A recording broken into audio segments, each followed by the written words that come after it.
Hi, Misha here, and I've kind of gone back and forth if I wanted to do this in one long video or three smaller ones, and I've decided that probably this does just deserve to be one long video because these three planes are so interlinked in British history. This is going to be covering the RAF's V-Force or V-Bomber series, first dreamt up in the 1940s, tested and produced in the 50s, and utilized, at least in one variation or another, all the way up until the Gulf War in 1991. Very similar and very different designs. These are all 144 scale diecast models from Corgi. The two here are from the Aviation Archive, and this one here is from their Legends series. Over here we have the Vickers Valiant.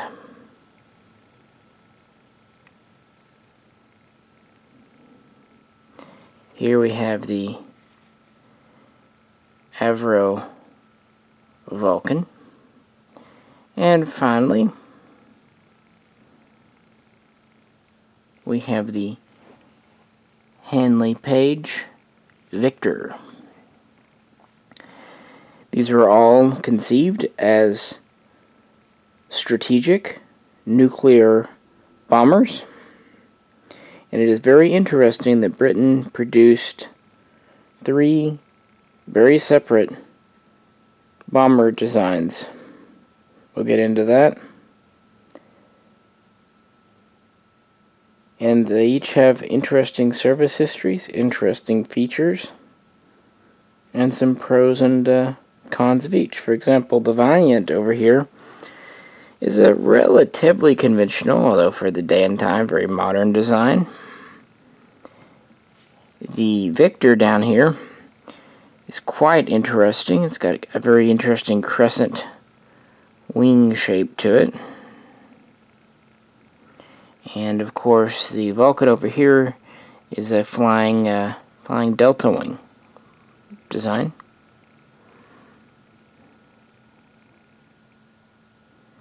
So they were all similar and all different.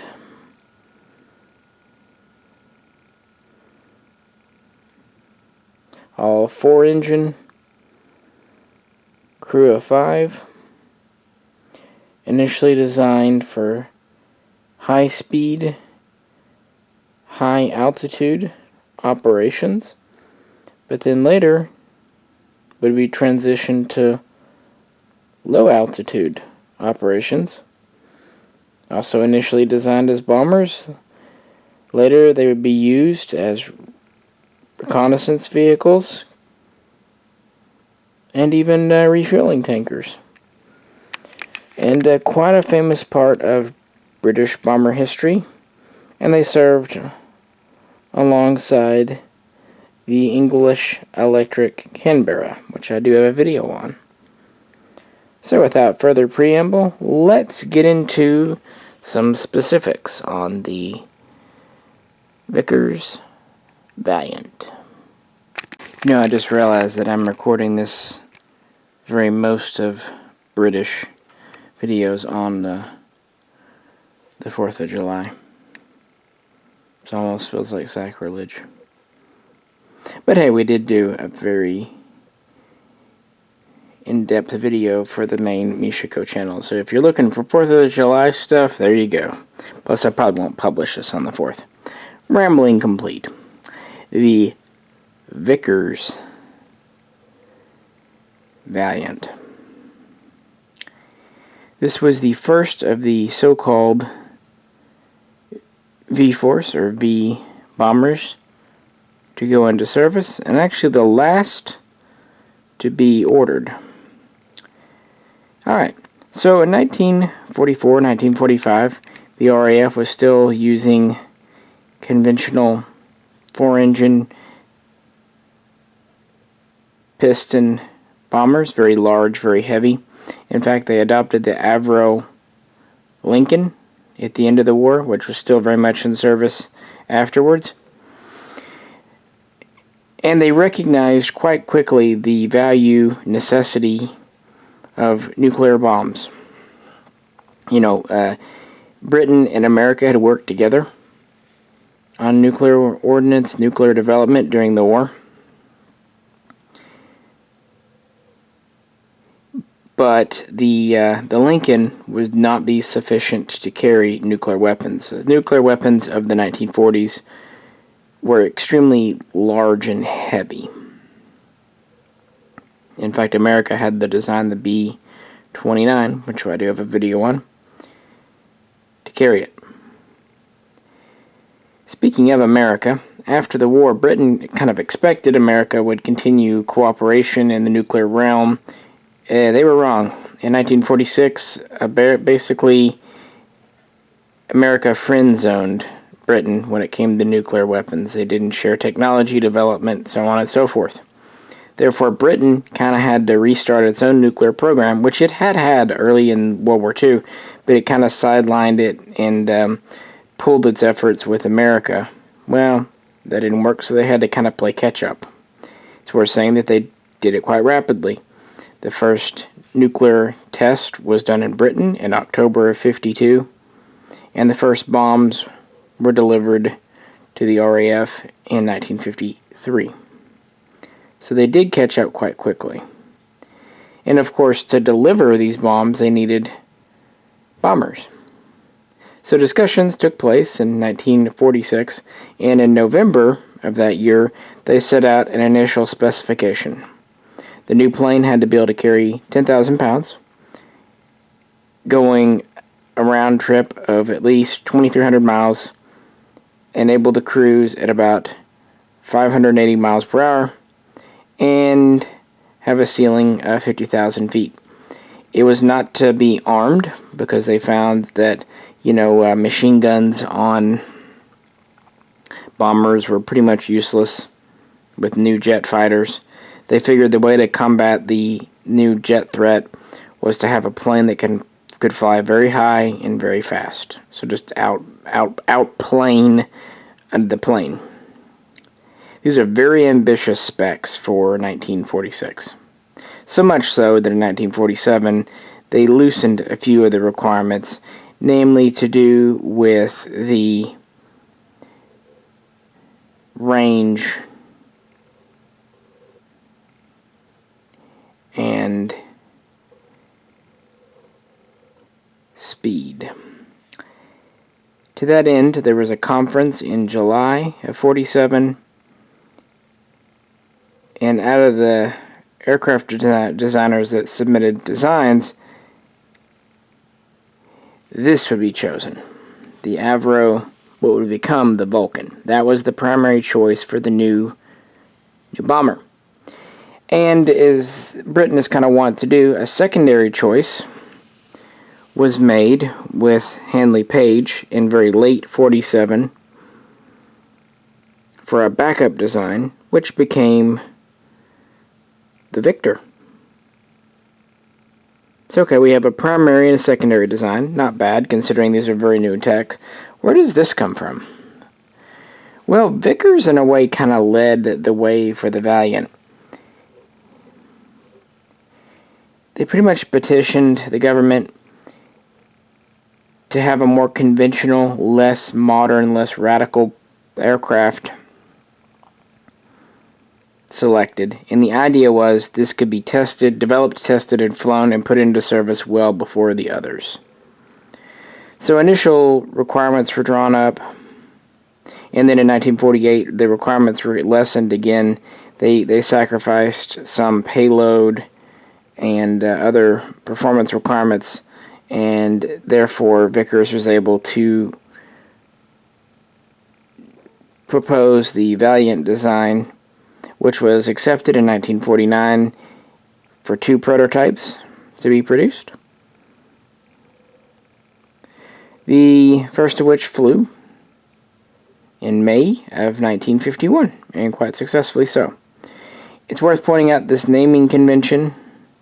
Before this, British planes were commonly named for towns. In 52, this convention changed slightly, and therefore this became the Valiant B-1. And that same year, early around March, because of the Korean War going on at the time, this, along with the English Electric Canberra, were considered super priority projects. It received additional support and funding. It's worth also noting that the other two V-Series designs would be declared super priority about 6-7 months later. So testing would go on. As I said, the first British-made nuclear weapons were ready in 1953, and the first nuclear-capable British bomber squadron was founded in 1954 and equipped with the new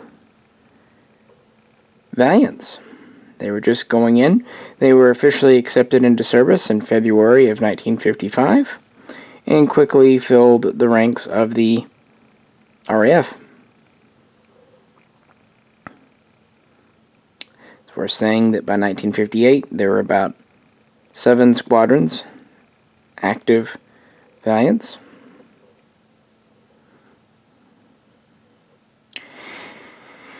This is a 4-engine design with a crew of 5, a pilot, a co-pilot, 2 navigators, and an electrician, electrical equipment operator. It's about 108 feet long, 114 feet with the wingspan. It can get up to about 560 miles per hour. It can climb to 54,000 feet in a pinch. And it could just carry a nuclear weapon of the day. It could manage a 10,000 pound nuclear weapon. It was also capable of carrying 20 smaller conventional bombs, and it would be used for this. It became the first V bomber to drop ordnance in combat, and actually the only time the Valiant would be used in combat would be in 1956 during the Suez Crisis. In October and November of that year, 24 Valiants, 4 squadrons, although they weren't at full strength, were tasked with essentially bombing the Egyptian Air Force out of existence while they were still on the ground. And they did this successfully. The Air Force at the time consisted of about 100 MiGs and about 30 other planes of other types. They bombed the tar out of them and returned safely. And that was their big combat use. And actually this model here is painted up and designed to be like a Suez conflict Valiant. These would be produced up and through 1957 with 107 Valiants made in total. Now remember, this was originally adopted almost as an interim, a stopgap. It was very good. It was on the edge of performance for its day and time, but it wasn't radically new. It was kind of the best they could come up with in the late 40s, early 50s, on the edge of technology, but not really pushing the technology forward. So they made them until they had the Vulcan coming into service in strong numbers, and the Victors first started to go into service. So once they were able to take over the nuclear deterrent role, the Valiant was turned to conventional, replacing the Canberra in some conventional roles. This was ordered in 1958, and in 1960 these started to replace Canberras, and a couple of years later essentially all but a few Valiants were taken out of the nuclear deterrence role. It's also worth pointing out they were using these as tankers, aerial refueling tankers as early as 1956. Well, it's probably a good thing they were taken out of the nuclear role, because in 1964, during an examination, cracking of the wing spars was observed, and then in August of that year, a plane, essentially its wing broke off during a test flight, and so the fleet was mostly grounded and inspected, and those Valiants that were not showing active cracks were allowed to be in limited service, but they were restricted with how much ordnance they could carry and at what speeds they could go. And during the interim, that fall, Vickers was planning to basically update and retrofit the existing planes, replace the wings, keep them in service. But once they really dug into the problem, they realized it was much more involved, much greater, and would be much more expensive than originally anticipated to fix. Turns out the aluminum alloy used was substandard. And when these were operating as nuclear deterrents at high altitudes, that was one thing, but when they were switched to being low-level conventional bombers, a lot of the buffeting and just general stress on the airframe was causing this subpar aluminum to give way. I mean, this plane was never designed to operate at a low altitude. It was meant to be high flyer, so I'm sure the problem would eventually have shown itself even at high altitude, but being a low altitude really accelerated the stress. So they tried a couple of planes to retrofit just to see if it was worth doing. They decided no. So at the end of 1964, the Valiant fleet was permanently grounded and effectively retired. So that was kind of the end of its service life. Honestly, still very respectable considering it was a stopgap. It served for a decade. It would initially carry nuclear bombs, gravity nuclear bombs. Of course, later the RAF would move to nuclear-tipped missiles like the Blue Steel. But it's a neat-looking plane. Like I said, it's kind of conventional. We've got a very conventional wing on this, with the little fuel tanks here. We've got the engines kind of buried in the wing. Kind of a cramped cockpit, honestly.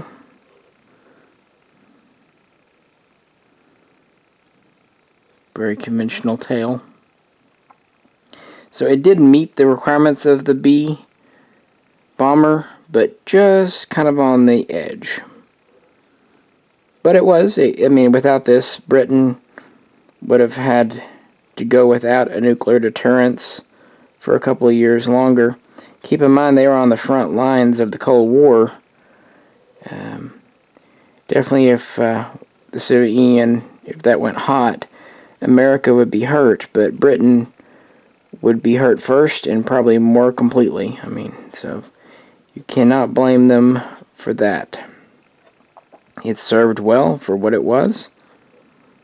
And Vickers is to be acknowledged for, they said they could have one ready on time and they could manufacture these on budget, and they met all the promises that they made. So they didn't overpromise and they did not underdeliver. So it was exactly as advertised, as the British would say,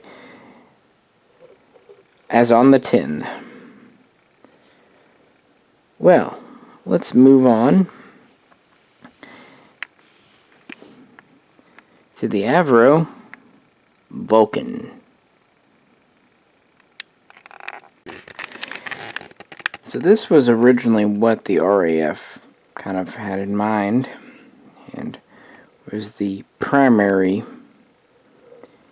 goal, the primary idea for a V bomber.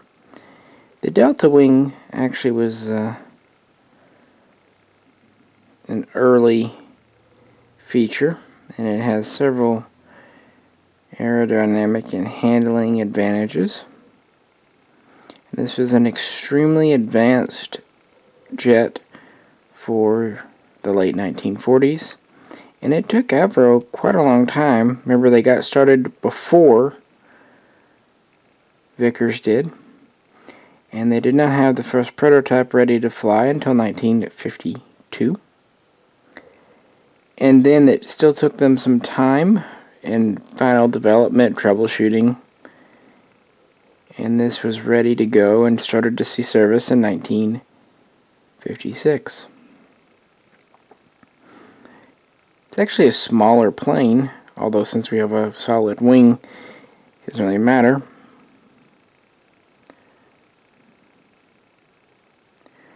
We're about 97 feet long by 99 feet wide. It is much faster than the Valiant. It can get up to nearly 650 miles per hour. Has a longer range. The original versions, the original B1's altitude was at about 55,000 feet. And it could carry a bit more in ordnance and payload than the Valiant. And again, at a much higher speed. It too had a crew of 5 with the same basic setup: pilot, co-pilot, 2 navigators, and an electronics officer.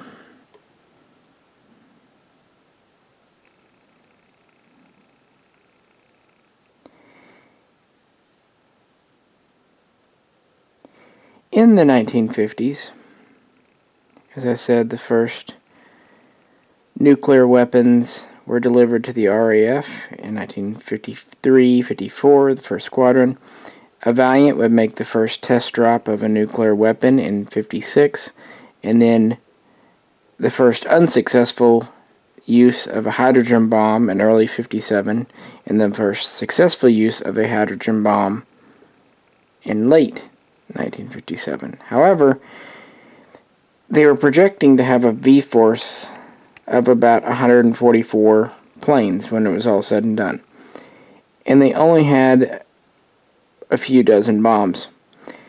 Well, since they had already developed the hydrogen bomb, and of course with the Cold War being at the point it was, nuclear relations between the US and the UK had greatly improved, so much so that Project E began,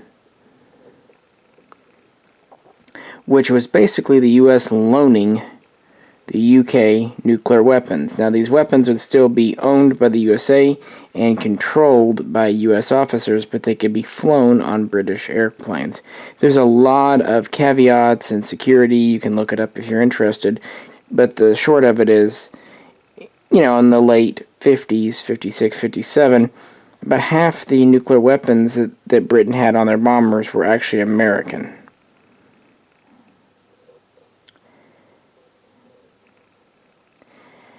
In 1956, after the B-1 had gone into production, they started work on the B-2 version of the Vulcan, which basically was just better performance. We had a redesigned wing to accommodate new, more powerful engines. This could, at least on test flights, get up past 60,000 feet, and they were looking to do that because of the new, just coming online MiG-19. And it just goes to show you that newer and newer jet fighters able to go trans and then supersonic and able to climb higher and higher were concerning Britain.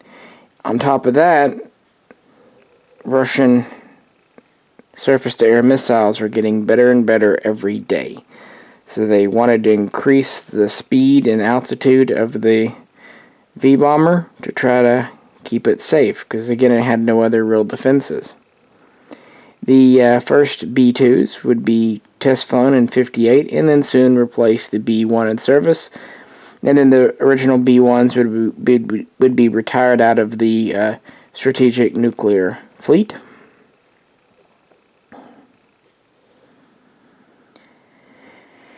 And of course, luckily, the Vulcan was never called upon to deliver a nuclear payload in actual war.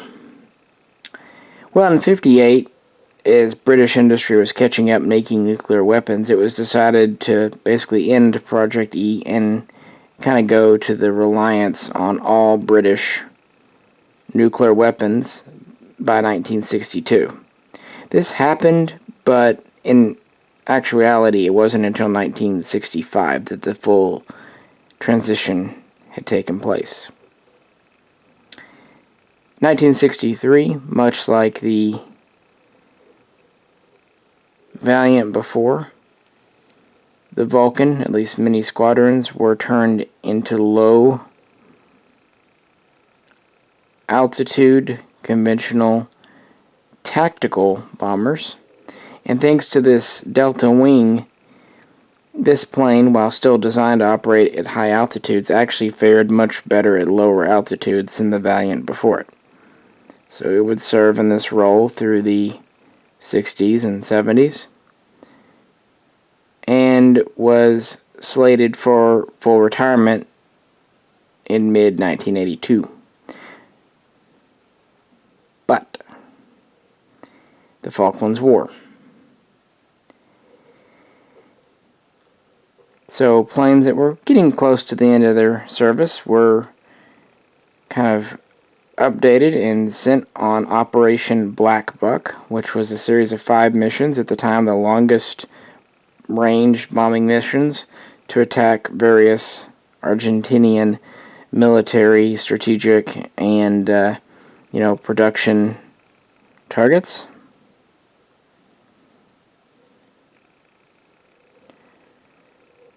And the raids were relatively successful. I think they were more successful from a technical standpoint than they were actual destruction of military property. It's also worth pointing out that because the Valiant tankers were long retired and there would not be enough Victor tankers, 6 Vulcans were more or less hastily converted into ad hoc refuelers for the Falklands War. So this one did have a brief service as a tanker, at least 6 of them did, but predominantly the Vulcan was used as a bomber, be it nuclear or conventional, throughout its entire service life. In a way, it was probably the most successful of the V-series. Production would actually end in 1965 with 136 B1 and B2s produced in total.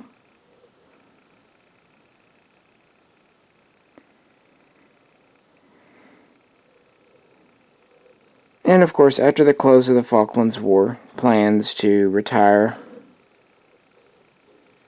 the squadrons would resume, and the final Vulcans would be taken from RAF service in 1984. Again, ending a very long, respectable career for a bomber of 3 decades. Not bad for a very advanced kind of first, or at the very most second generation jet bomber. Not bad at all. And a really neat looking design as well. Very different. Definitely pushed the technological envelope for the British aviation industry. It also cost more than double what the Valiant cost. So its very good performance did come at a price. But most Britons, at least in the 50s, felt it was worth it. Well, let's move on to the third member of our family. The Handley Page Victor. Alright. On to the last of the V bombers to go into service and go out of service. Also, quite possibly the largest of the B-bombers. As I said, the Handley Page was contracted as kind of the backup in case the Avro Vulcan didn't work out. So work began around the same time. This was basically done because some people had doubts about the Delta Wing. So what Handley Page came up with was a crescent wing. So still not a conventional wing design, not by a stretch, but a different, very modern design. This kind of gives it a much more sprawling appearance.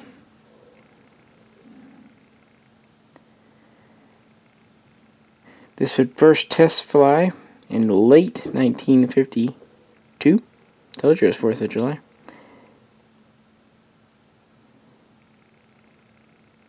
And the very first would be delivered to the RAF in very late 57, not really going into any kind of service until 1958.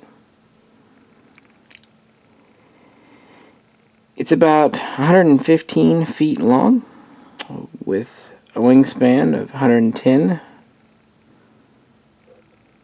It was fast, but not quite as fast as the Vulcan. It could get up to 625, give or take, miles per hour.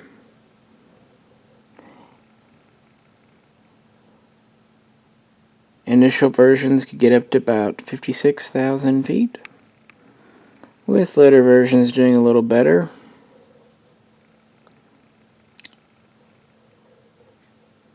Again, it has a crew of 5. You know the drill by now.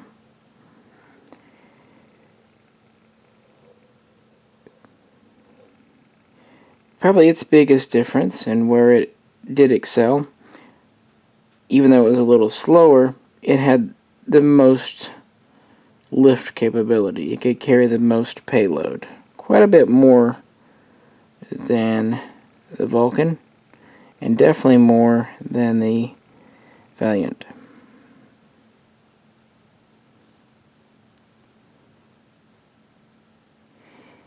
Well, as soon as the B1 went into service, of course, updates were worked on. First we had the B1A, and then the B2, and these mostly introduced newer features like an aerial refueling probe, early generation electronic countermeasures. Again, we're talking about the age of jets. You know, these were designed without gun defenses, so they were trying electronic defenses. Upgraded engines, so on and so forth. The first of what would be the Victor B2s flew in early 1959 as a prototype, and the first production aircraft were delivered to the RAF in 1961. Production would continue of the Victor until 1963, with 86 airplanes produced. So the smallest number by a good bit of all of them, but of course the last to go into service, so it's kind of understandable. In 1958, there were 2 working Vickers Squadrons, but this would quickly increase. The whole V-Force would hit its highest strength rating in the summer of 1964, as it happens. This would be right before the Valiants would be taken out.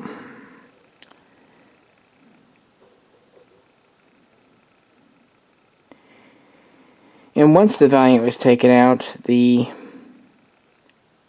Victor would be slated to replace it in the tanker version. However, along with the Vulcan, it was ordered as a conventional bomber to start operating at low altitudes in 1963, but it never dropped ordnance in anger in actual combat. And at the same time, developments would be actually dating it as far as a nuclear bomber. Whereas the Valiant was retired because of stress fractures, this was retired because of developments. 1960, the Redbeard bomb was developed and introduced. This was a much more compact, yet still powerful nuclear weapon. This meant smaller jets like the Canberra or the Blackburn Buccaneer could carry a nuclear weapon. Also, intercontinental ballistic missiles are becoming more and more common, along with the Polaris submarine, which Britain would field. This, along with new Soviet designs for fighters, really meant the whole concept of the V-Force as a high-altitude strategic deterrence were becoming more and more obsolete. Things like the standoff Blue Steel missile helped keep them relevant for longer, but by the mid-60s it was just clear that there were better and frankly more affordable ways to provide England with a nuclear deterrent. Also, whereas in the 50s there was no problem with funding, there were calls for defense cutbacks by the 60s, and of course there was the whole peace, anti-war, and definitely anti-nuclear movement, so something to be considered. Long story short, in 1968, the Victor was retired as a bomber. But that wasn't the end of it. Again, the Vulcan wasn't great as a tanker, although it was used, as I said, in limited numbers, and the Valiant was out of service, so this was earmarked to be the next tanker in 1965. And so when these were retired out as bombers, 21 were selected to be retrofitted into the K2 aerial refueling support tanker. And work began there in 1968 once the bombers were out. Unfortunately, Handley Page had been kind of financially wobbly for a number of years and was out of business by this point. So the K2s were converted. The project was done by Hawker Siddeley of Harrier and many other things fame. And the first ones were ready and put into service in 1972. It's also worth pointing out that in 1969, the Navy assumed the nuclear deterrence role using their Polaris submarines. Therefore, the final nuclear-equipped V-series bombers took their flight. Well, I screwed that up. I do apologize. The final V-series nuclear flights took place in 1970. There we go. You get the idea. So after this time, that's pretty much it. The Vulcan was kept as a conventional bomber. The remaining Victors were turned into tankers. Also, some, like this one here, were used as reconnaissance craft. This is called the SR-2 or SR Mark II. And these were fitted with cameras and stuff. So they were, some of them, used like that. But this is known most famously as the K2 because in 1982, Britain had 2 K2 tanker squadrons in service, and these would support the 3 Vulcan squadrons during Operation Black Buck. So these are quite visible as the planes topping off and keeping the other birds flying. Well, these were not retired in 84. In fact, the K2s would continue on. 8 were used as tankers in the first Gulf War. In 1990, stationed there during Desert Shield. In 91, they supported British aircraft during Operation Desert Storm. But by this point, they're definitely getting dated. So the last of them were officially, with great ceremony, retired out in 1993, thus being the final V-series craft to see service.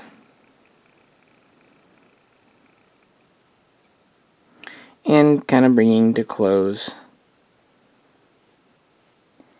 an interesting and important part in British aviation history. And there you have it, guys. And it was kind of a brief rundown. There's things I skimmed over, missed, made mistakes on, I'm sure. But I hope that at least conveys a very interesting set of 3 strategic bombers. And they were reworked to serve Britain to hope get their money's worth as much as possible. The original Valiant. And the one that served the longest as a true bomber, the Vulcan, which makes sense because it was kind of the favorite design. And the secondary, they really found its niche as a tanker. It turns out it worked well as a refueling tanker. Who'd have thought? As I said at the beginning, all these models are 1/144 scale from Corgi. These 2 are standard aviation archive. They come with the stand and gear up, down. This one, unfortunately, is from their Legends series. The plane itself is the same mold and everything. These were, I think, a little more of a store, kind of a little cheaper version, because they come with only the gear down and no display stand. But since these models have been out of production for a number of years, it's one of those things you take what you can find, can get. Again, the actual model itself still has the same detail level, it's just the accessories and options are a little curtailed. Normally, landing gear down only really bugs me, and I can't say it makes me happy with this, but at least I have one. At least my V-Force is complete, because that was pretty much the other option, was just not to have a Victor at all. Maybe one day I'll find one of the Aviation Archive ones. But it scales well. They do at least make a Vulcan in 172, but it is huge, and it has a lot of polymer plastic in it.